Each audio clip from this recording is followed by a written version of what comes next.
the founding national secretary of the National Conscience Party, Femi Aborishade, and he's joining us via Zoom. Good morning, Femi. How are you?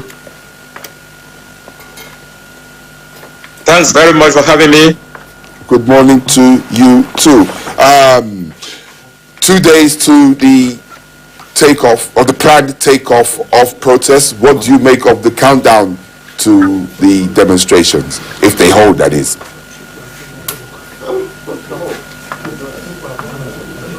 Well, I believe that Nigerian people, ordinary people, are eagerly preparing and ready to shake off the yoke of oppression and exploitation. So I have no doubt in my mind that protesters will troop out in all parts of Nigeria peacefully to say no to economic hardship. Poverty has united the masses in the north, in the south, in the west, and the east, just as corruption has united the ruling class. So we look forward to the festival of the masses, peaceful protest.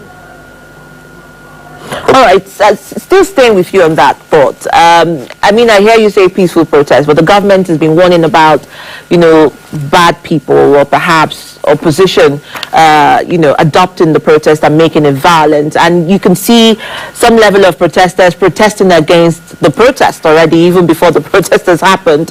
What are the innuendos that this gives off for you? Thanks very much.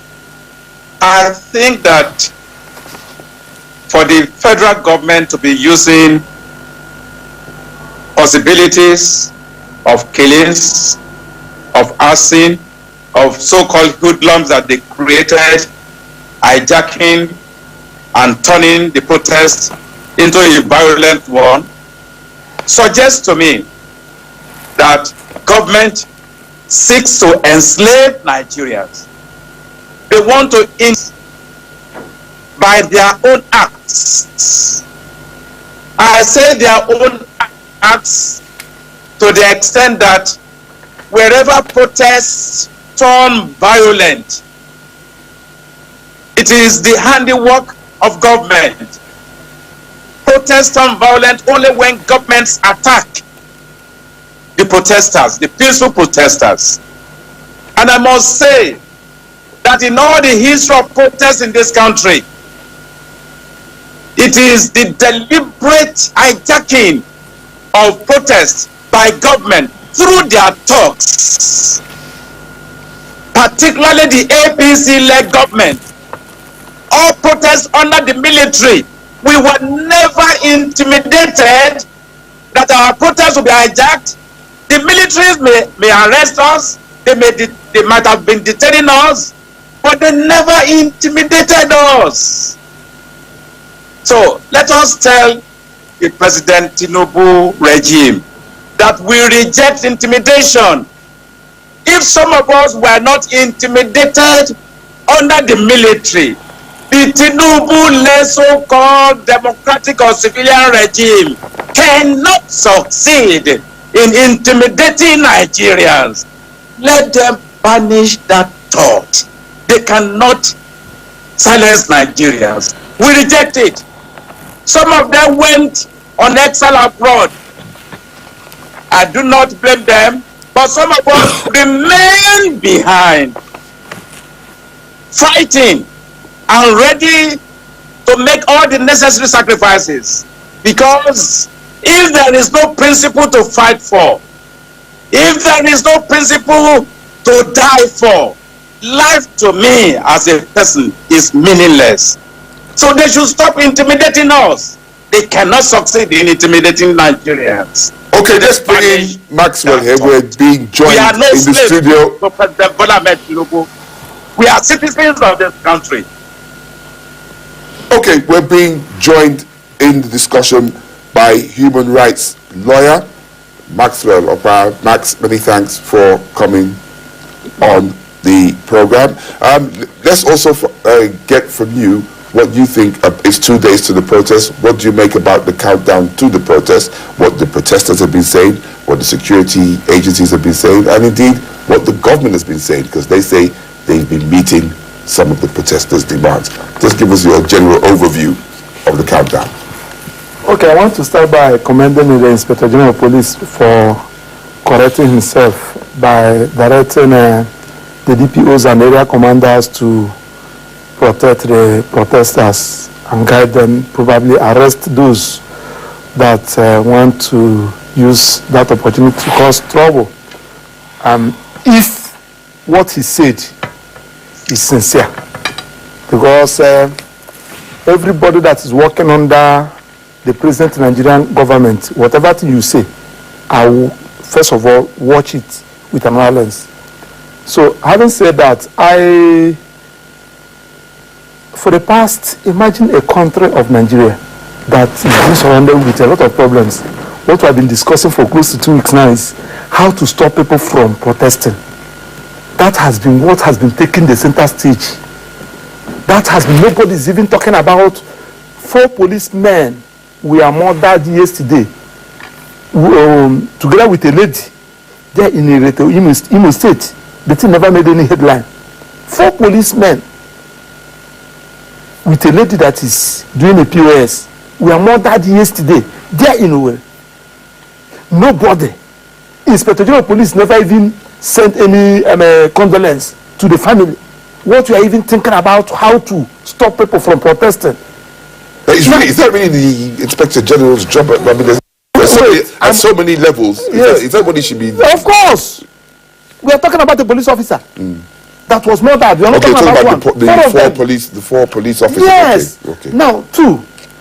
And when I witnessed some people in the national television talking about stopping people from protesting, do you know what you are doing to this country?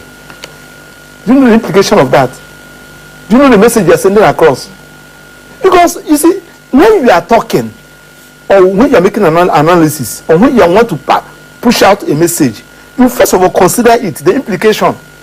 When you are saying that you are stopping people from protesting, you are impliedly saying that you are suspending the Constitution. And when you are suspending the Constitution, what impression are you giving? The people that suspend the Constitution or some sections of the Constitution are the military. Immediately they take over, they suspend the Constitution, and they rule with what we call decree. Now, you are suspending the Constitution. It's not as if that you are suspending a section of the Constitution. The one that qualified you a human being. I said it, that's why I came with my literature on a human right. I will give it to them. Probably they will photocopy. Or if they want to buy it, they can come. I will say for them that I will drop this one for you. We'll give you a bill for that. Your marketing. That's marketing. No, not marketing. So that let them be educated. Do you know what they're talking about human rights, chapter 4? That's what makes you a human being. Apart from that enforcement of fundamental rights, there is nothing that distinguishes you from animals. So when you are exercising that right under the Constitution, remember that this right is being given to us naturally by God. God just gave it to us. Now, researchers now felt that, no, we cannot just allow this thing to be floating. Let us come together and we'll call it Universal Declaration of Human Rights. Ask every country, go and domesticate it in your own constitution, and we'll have it here. And we want to take it away from somebody. When you take that away from somebody, the person is no longer a human being. He's not a human being. I'm heading to somewhere. Yeah. Now, the point I'm making is that when you are now telling people, saying, like now, you are saying detention. Who created detention? It's the federal government. My church is supposed to do send forth tomorrow. Now, the school just sent us that they're going to do it tomorrow. That they say that nobody will come out on the 1st. Are you seeing that impression you are creating?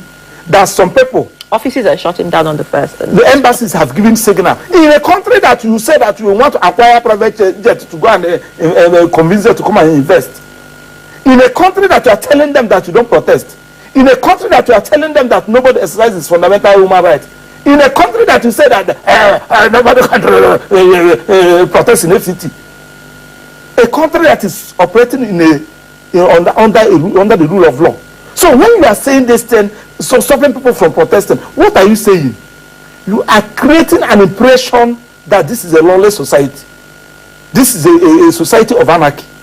So I think if I didn't that we have a functional National Assembly, this, for even saying this thing, the president deserves impeachment notice. The National Assembly said they were reconvening for the sake of Nigeria. But I want to come in here, Maxwell, because you said something. And earlier on, we also know that the 36 state chairmen of the APC said they are going to go across their states to, mobilize to protect democracy. That was the word they called it. And that this protest, some people may use it to cause mayhem and loot and cause even young, small, medium enterprises even more hardship than is already being experienced in Nigeria. The word protection of democracy is an act. I'm coming. You see, when you are exposing your ignorance, you are making fool of the country. I saw the Inspector General of Police. He said that investigation, the information we gathered showing that some people want to hijack the protest or use it to overturn the government. My dear sister, how dare you? You have a privileged security information and they are telling Maxwell, who is not a security expert. What are you trying to, what impression are you trying? When you receive such information, are you not supposed to act behind and achieve results? You say that you have a privileged information from your security gathering, then, and that some people want to. Who are those people? How do you manage to get that information? Are you not supposed to act? What are you telling us? You are telling us that you don't even have information gathering. Because if you have information gathering, you don't reveal it.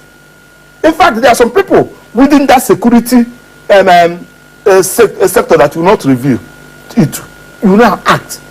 Pick all those people, get them arrested. That is how you operate. So coming to tell us that some people who are sponsoring, for Christ's sake, how can you be talking about sponsoring protests? I have been sponsored to protest.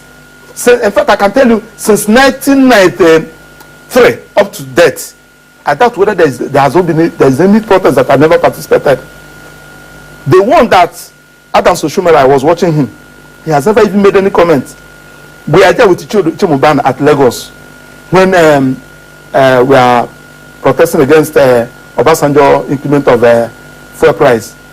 We are there. We want to end. We learned that Adams Oshomere has been arrested either in a Benin airport or Lagos airport. We continued until they released him.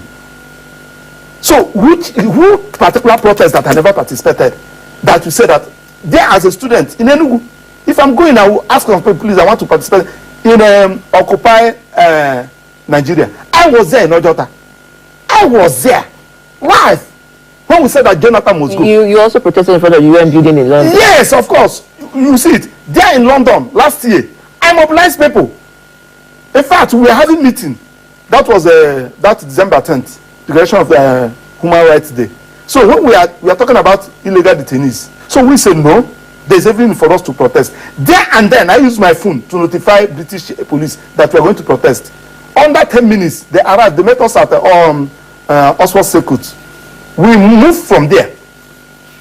Let them play the. They did not arrest you. Nobody arrested me. Why should you arrest me? I'm exercising my right. So, and we told them the places we are going. So, because it was raining that day, so we couldn't finish. They called us. Are you true? We said yes, we are true. When we are even protesting, one of the ladies got injured. Police used their van and took that person to. Okay, that looks like some of the clips. Yes, that's the distance. So nobody arrested Maxwell. Is that you? Yes. I know what I'm saying. You're looking younger. Yes, that was so. The point I'm making is that how can in my own country I want to protest? You say that I've been sponsored. If I don't have money to come out, people can give me money. You get sponsors. Yes. Of course. Okay, can we bring Femi Aborisade back into the mix?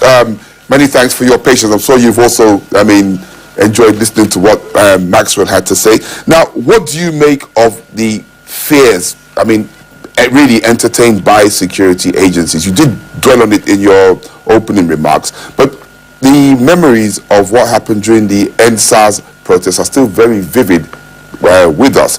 where there was widespread looting, destruction here and there. There was loss of life. And generally, it was a very messy situation, which a lot of Nigerians really want to forget. Are you saying that these fears are not enough for the authorities to appeal to the protesters as they have? No, I think I addressed that question in my earlier submission. My position is that the government is intimidating us by reminding us that government will kill us. Government will send thugs to attack protesters. That government will use thugs to hijack the peaceful protests.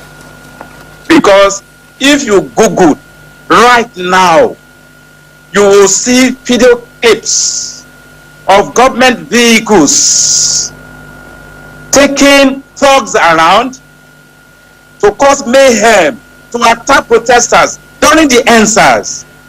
And we are saying that not even the military intimidated us in that way. This is characteristic of the APC regime. And it is unfortunate, under the leadership of Bola Ahmed Tinubu, who in his own way fought for so-called democracy, particularly in connection with the June 12 struggles. Because democracy without protest is tyranny, tyrannical dictatorship. And they cannot succeed in enslaving Nigeria. So they are reminding us that they have the capacity to kill us again. That is shame. That should not come from a democratically elected government, if at all they were democratically elected.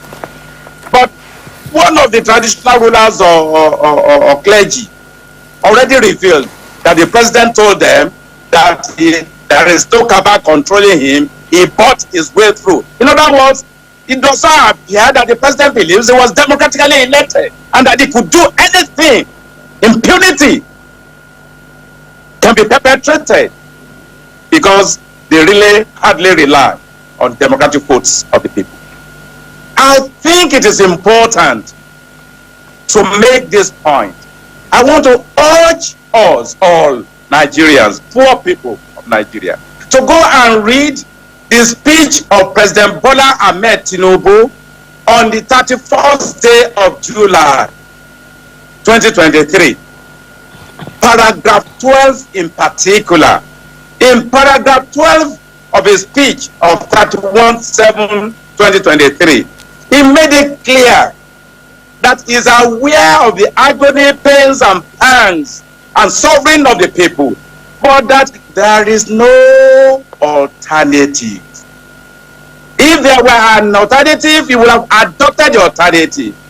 In other words, this is the only way, imposition of economic hardship on the people is the only way by which President Bola Ahmed Tinubu's government, can govern. And this is contrary to Section 14, Sub 2, Sub B of the Constitution, which provides that security and welfare of the people shall be the primary purpose of government.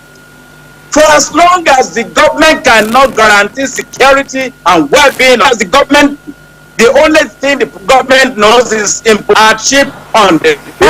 Mr. Femi Aborishade, I would come in here quickly because we're definitely going to be continuing this conversation after this short break. It's the top of the hour. We'll be taking Kakaki Socials with Rena, and when we come back, we will take your thoughts, your concluding thoughts.